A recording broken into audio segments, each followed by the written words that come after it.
Peace and love, family. Welcome back to the Hope, the HOPE, helping our people elevate.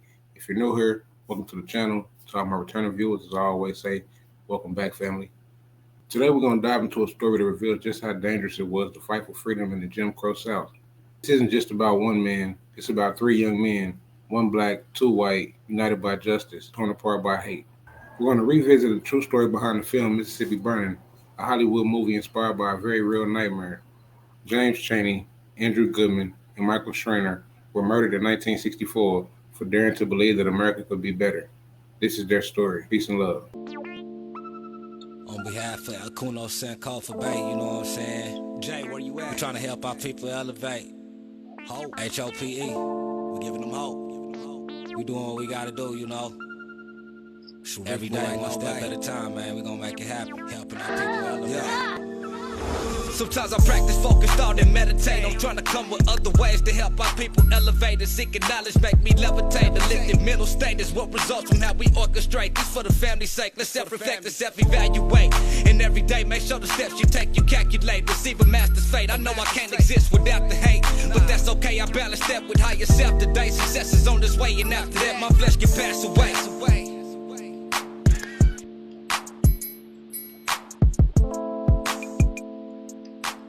James Earl Chaney was a 21-year-old African-American man from Meridian, Mississippi. He was a quiet yet bold spirit, someone who believed in standing up for the voiceless.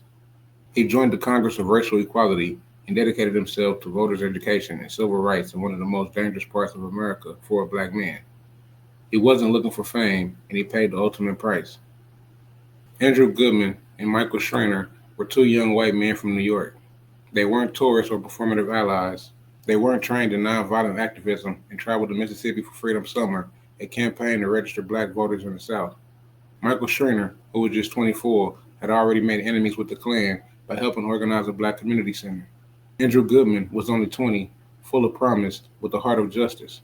Together, they formed an unlikely but powerful trio with James Chaney.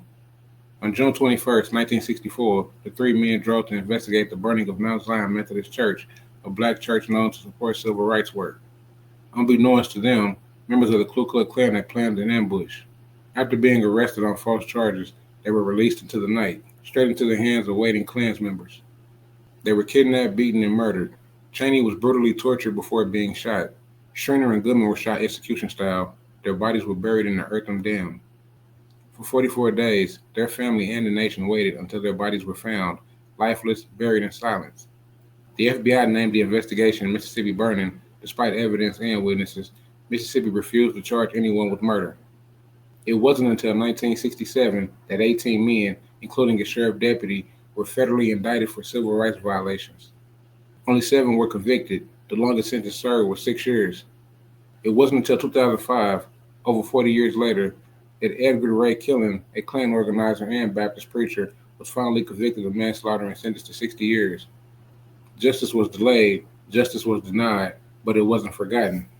In 1988, the film Mississippi Burning brought this story to the big screen.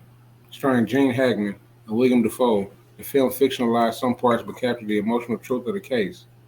What it failed to do, though, was center the men who actually died.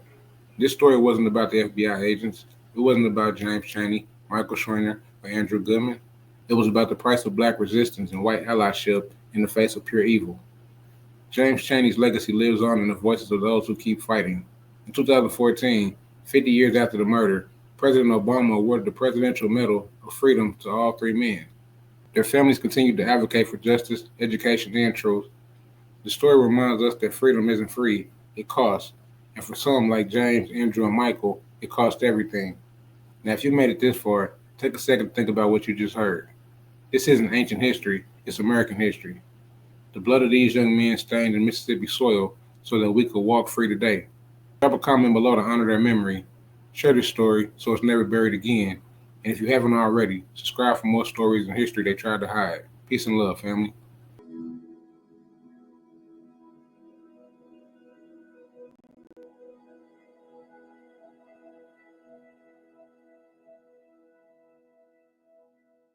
Sam Bowers, who never, ever gave an interview, I found out, with the Mississippi Department of Archives and History, but it was sealed. Wow. So I began to kind of develop sources, who had access to the interview and eventually got the interview. And in the interview, Bowers talked about the 1967 federal trial, which was prosecuted by John Doerr and others by the Justice Department. And there were no murder trials. And so that was the only trial. And there were 18 Klansmen that went on trial. 7 were convicted, one of them being Bowers. The rest of the 18 walked. And so Bowers ordered those killings. But Bowers, what he said in this interview is he was quite delighted to be convicted, have the main instigator of the entire affair walk out of the courtroom a free man. He was referring to Edgar Ray Killen, or Preacher Killen as he's known locally. And so I called him up and we talked for quite a while. And he said, there's some guy in Jackson just keeps stirring things up and stirring things up and stirring things up. And he didn't have the heart to tell him it was me.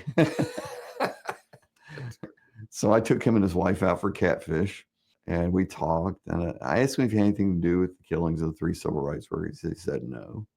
I said, well, what do you think should happen to whoever was responsible for that? He said, I'm not going to say they were wrong. And so he proceeded to tell me a story about himself. When Martin Luther King was assassinated in 1968, the FBI had no idea at that moment in time who did it. So they started sending, agents out to interview the usual suspects. Well, one of them was Preacher Killen. So one of them, 2 agents show up at his doorstep. One knows whereabouts on April 4th, 1968. He refused to talk to him. But one of the agents leaves his card. So time goes on. One day, Preacher Killen picks up the card, calls the FBI agent, wants to know who killed King. And Cajun's just like, yeah, why do you want to know? And Killen says, man, I want to shake his hand. And Edgar Ray Killen was convicted on the exact anniversary of the killings of Chaney, Goodman, and Schwerner, June 21st, 1964.